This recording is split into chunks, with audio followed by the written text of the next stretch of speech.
Hey Run Junkies, welcome back to Runners Without Limits TV. At one point or another, even the most diehard and dedicated runners take some time off. Whether it's from injury, recovery after a big event, or a few weeks off for a reset. Breaks like this are okay, and sometimes they do us a lot of good. But how do you get back into running after some time off? Let's dig into answering that today. Before I dive in, I want to talk about fitness loss over time. If you stop running but remain active with other activity, you will slow and maybe even stall that fitness loss.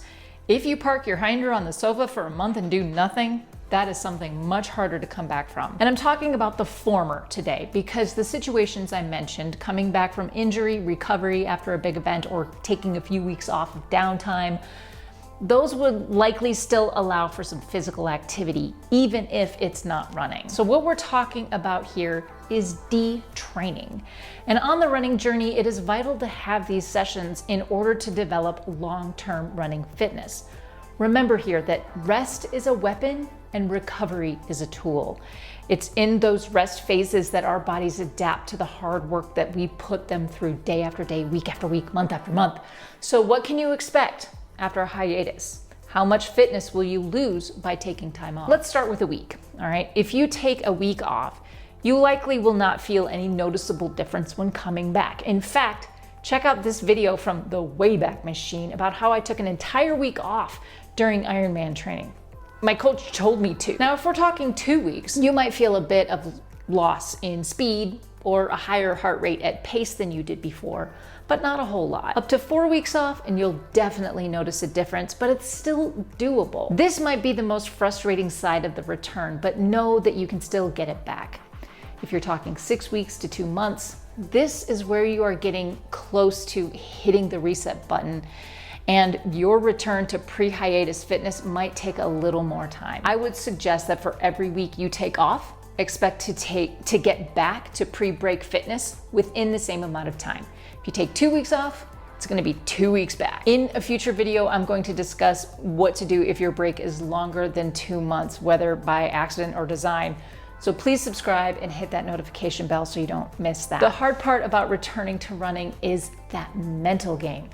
It probably felt good to take the time off and your mind and body are refreshed, but you might end up with a little guilt and probably some frustration, feeling like, dang it, I used to be able to do this. Why is this so hard?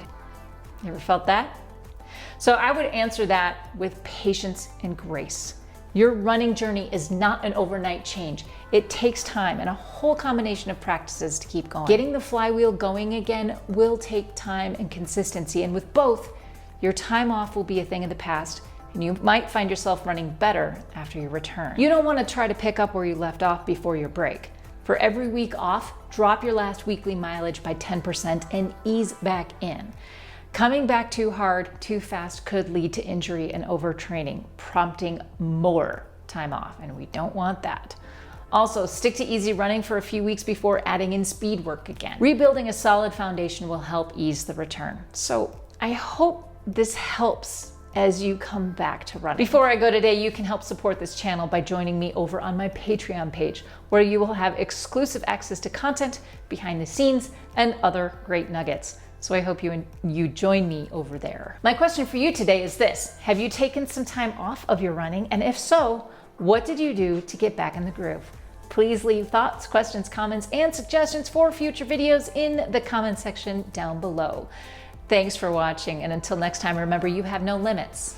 And happy running.